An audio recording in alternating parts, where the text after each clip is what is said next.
Breaking at 7, the body of Madeline Soto found just miles away from where she disappeared. We have the latest from police live from the scene. Plus, a bill that would ban teens from using social media vetoed by Governor DeSantis. Why he says it infringed on parents' rights. Next.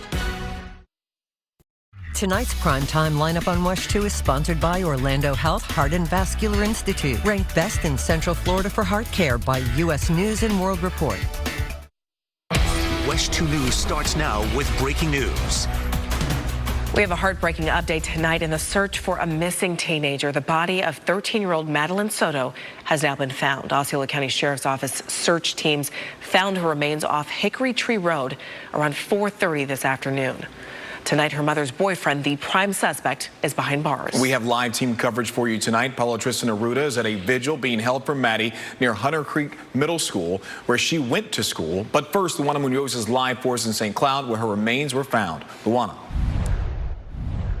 Yeah, that's right. We are right now located at East Earlo Bronson Memorial Highway and Hickory Tree Road. You can see just behind me over my shoulder here, those are deputies, police officers. They have blocked off the roadway. There's no way anyone is getting back through that area tonight. And as you can see, this is a very remote area, again, where the body of Madeline Soto was found. And we are told that her family has been notified of the discovery this evening. Now, I want to read you a quote that we received just tonight from Kissimmee Police Chief Betty Holland. She said, quote, "It is with heavy heart that I inform everyone that, as we expected, Madeline Soto is deceased. I am thankful that she was found and for the coordinated efforts of the Kissimmee Police Department, St. Cloud Police, Orange County Sheriff's Office, and the Osceola County Sheriff's Office that were able to bring some closure to this family. This is a sad day for our community, and we mourn the loss of such a young life." Now, all of this started on Monday. If we remember, let's take you through a timeline here. When Madeline's mother first reported her missing,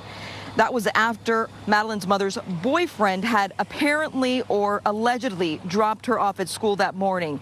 Now, meanwhile, a full search was launched to try and find her. Then on Wednesday, Madeline's mother's boyfriend, Stephon Stearns, was arrested. Detectives found child sexual abuse content on his phone and said that they believe that he was the one engaging in that abuse, and they also believe that he tried to delete that material from his phone. Then on Thursday, forensic units were seen at Madeline's home in Kissimmee taking objects from there. Now, we knew that detectives were assigned to specific locations to search for Madeline's body. That was last night, or to try and still search for her. And as we can see, this was the end result of that. They have found her remains, her body this evening, and her family has been notified. Coming from Chief Betty Holland, she says that at this time, the Kissimmee Police Department will not be answering any more questions or releasing any more information, but we are getting some word that we may be hearing from the Osceola County Sheriff this evening. We may be hearing from him. I want to put an emphasis on maybe. So, of course, we're going to keep you guys updated throughout the night. We are going to remain out here and remain with our team coverage this evening. Reporting live for now in St. Cloud, I'm Luana Munoz. Back to you. WESH News' Paula Tristan Arruda continues our team coverage. Right now, she is live near Hunters Creek Middle School, where the community is gathering for a vigil for Madeline Soto. Paola. Well, as you can imagine, this is not the news that anyone had hoped for. Right now, we're right by the middle school. This was Maddie's school, the same one where she was supposed to be dropped off but never made it. And this event is happening right behind me. Dozens of people attending this vigil. They have balloons, they have candles, things to honor Maddie's memory. And this event was organized by church leaders. A pastor tells me that the whole reason for this event was to bring the community together with church members to pray and help people grieve, especially now hearing that they did find Maddie's body. They want to spread a message of love and unity and make themselves available to this tight-knit community that has been holding on to hope for Madeline, and make themselves available during this time of need. Devastation, a young life taken away. And that's never something that we want to see. And so, again, I urge the community to come together and understand that we are called to mourn with those who mourn and cry with those who cry, and that's what we're here to do today. And in a statement, the superintendent for Orange County Public Schools said in part, quote, "My thoughts and prayers go out to Maddie's family and her school community. To lose a child so suddenly and tragically is extremely difficult, especially for family and friends. Counselors continue to be available for any student or staff member dealing with the news. I ask that you keep the entire Hunters Creek Middle School community in your prayers as they grieve the loss of one of their own." And this vigil tonight will last about 30 to 45 minutes, and we're hoping to hear from community members as well as people who knew Madeline personally, and we'll bring that to you a little later tonight. For now, we're live in Orange County. Paola Tristan-Aruda, WESH 2 News.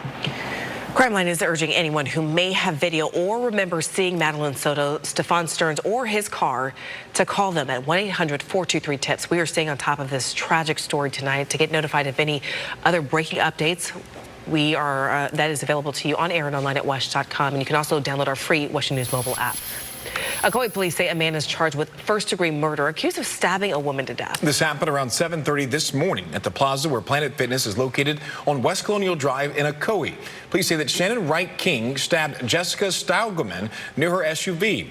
Two men working out in the gym saw that attack and ran outside, tackling King and holding him for officers. How much we appreciate that, for them to know that we still have good Samaritans and people that are willing to step in and do the right thing. And in this case, we had more than one person do that. Kauai police say King and Steigelman were in some kind of relationship, but there's no indication in court records of any past conflict. Let's talk now about your forecast. The weekend finally here. Chief Meteorologist Tony Minoff, join us. Tony, the weekend's here. Rain chances are going up. They are, especially for Saturday, although we may be able to salvage a good part of Sunday. We'll talk more about that here in a second. If you're making plans for tonight, though, I think for the most part, the rain tonight is going to be up there in Marion County. You can see we have some showers out there. I had a little lightning strike there a short time ago, approaching Citra from the south side. But other than that, outside of this area, we're pretty quiet here on this Friday night. Metro areas here. We had a brief little sprinkle there along the 417, and then we've got a couple of showers here approaching Barefoot Bay. We'll continue to monitor that. Up north, temperatures around 70. Metro areas, middle 70s. We take a look at futurecasts now. Through 8 o'clock, you can see the showers lifting up to the north and the east. The rain away from the I-4 corridor, at least for this evening. That will change, though, as we get you on into the afternoon tomorrow. So out to do it tomorrow morning. A mild start to the upcoming weekend. We do have the chance for showers and storms in the forecast for Saturday. Maybe just a little bit better on Sunday. I'll break that down for you all straight ahead. Tony, thank you. The launch of Crew 8 to the space station has been pushed back to this weekend, but weather, as Tony mentioned, could once again be a concern. Let's talk about the overall activity on our Space Coast with NASA Administrator and former Florida Senator Bill Nelson. Join us live. Administrator Nelson, thank you so much for joining us. Last year, we had a record number of launches. We're on track to beat that record again this year. Hey, before I answer that, tell Tony to please get the weather straightened out for 11/17 tomorrow night. This is exciting times to be on the Space Coast and to be living here in Central Florida. Administrator Nelson, thank you so much for joining us. And hopefully tomorrow night, Tony will get the weather acting right so we can get that launch off the ground. You can you can watch the launch tomorrow night if it happens at 11:16 p.m. right here on WESH 2. Meanwhile, go ahead and start your engines for a week-long celebration of motorcycles. What you can expect for this year's Bike Week and why Daytona Beach businesses say they depend on thousands of visitors from around the world. WESH 2 is there for breaking news. We are following 2 breaking stories right now at 6:30. We have crews at both of those scenes. Breaking this afternoon, young Floridians are about to get kicked off social media. For every development. History was made tonight at the Daytona 500. We have team coverage. Drivers want a Daytona 500 win more than anything all season long. For stories that impact you. AT&T is still dealing with widespread outages all across the country right now. Trust WESH 2 News for local, live, late-breaking coverage. All right, we continue to follow that breaking news. The body of 13-year-old Madeline Soto has been found. Osceola County Sheriff's Office search teams found her remains off of Hickory Tree Road around 4:30 this afternoon. Tonight, her mother's boyfriend, the prime suspect, Stephon Stearns here, is behind bars. The teenager had been reported missing on Monday. Any new updates throughout the night, we'll have them for you live on air and online at WESH.com. All right, let's talk about the weather right now. We are expecting a pretty rainy weekend ahead. Where and when are we going to see those showers, Tom? So, we don't have 100% agreement. A couple of our models come in a little bit earlier in the morning. Some of them come in a little bit later. Bottom line, though, is I think Saturday is going to be the wetter of the 2 days. Let's get you back out to the launch pad there. And we're working on that forecast for Senator Nelson and Stewart over there to get that rocket up, that Falcon 9 with the Crew 8, get them into space and do what they need to do. But I love that pretty shot there right now. Launch forecast, as of right now, only a 40% go because of the precipitation and the cloud concerns there. And then, as you heard Senator Nelson talking about, off towards the mid-Atlantic downwind there, we got to watch that ascent corridor, some issues there as well. All right, we take a look now at the setup. We have a stationary front to the north.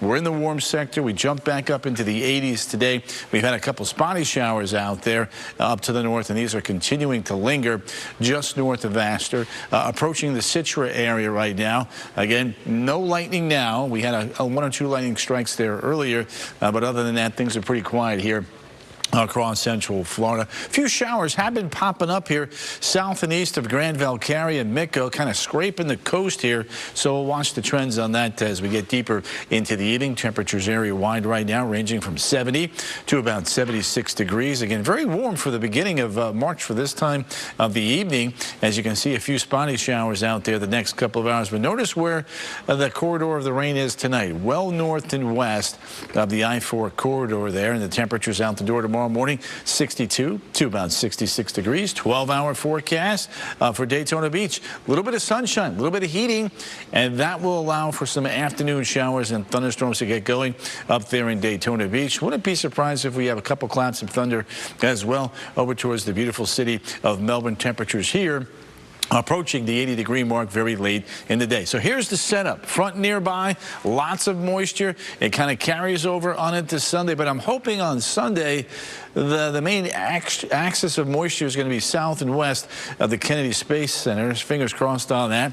GFS with a ½ inch to just over an inch of rain in our northern communities. European computer model had the heavier rain up to the north yesterday. Tonight, it's kind of pushed it more towards the 408 and then on towards the south and the east with that general ½ inch to 1 inch and a quarter of rain. Temps tomorrow at or slightly above the norm for this time of the year, 75 to about 82 degrees. Bike weekend kicking off. Of course, Bike Week kicked off today, but Saturday and Sunday there will be some storms around on Saturday, showers around on Sunday, cloudy skies on Monday, and then for Monster Jam, rain moving in by the middle of the afternoon, likely to impact the start of the show, which kicks in at about 7 o'clock. And then as we jump into early next week, there's the first boundary. This one's going to kind of fade on out. And then as we get into late Tuesday and Wednesday, a much stronger front will approach. We'll get hot, and then things will begin to clear on out ahead or behind that storm, I should say, by the latter half of next week. So Saturday and Sunday right around 80. Higher storm coverage on Saturday, mainly showers on Sunday. Early next week, briefly calmer on Monday and Tuesday, but the next one arrives on Wednesday with another round of showers and storms, then drying out for Thursday on into Friday. This is Kellyanne. She's your morning meteorologist and Central Florida's certified most accurate. No matter the forecast, I've got your day covered. Start your day with meteorologist Kellyanne Class and WESH 2 First Warning Weather.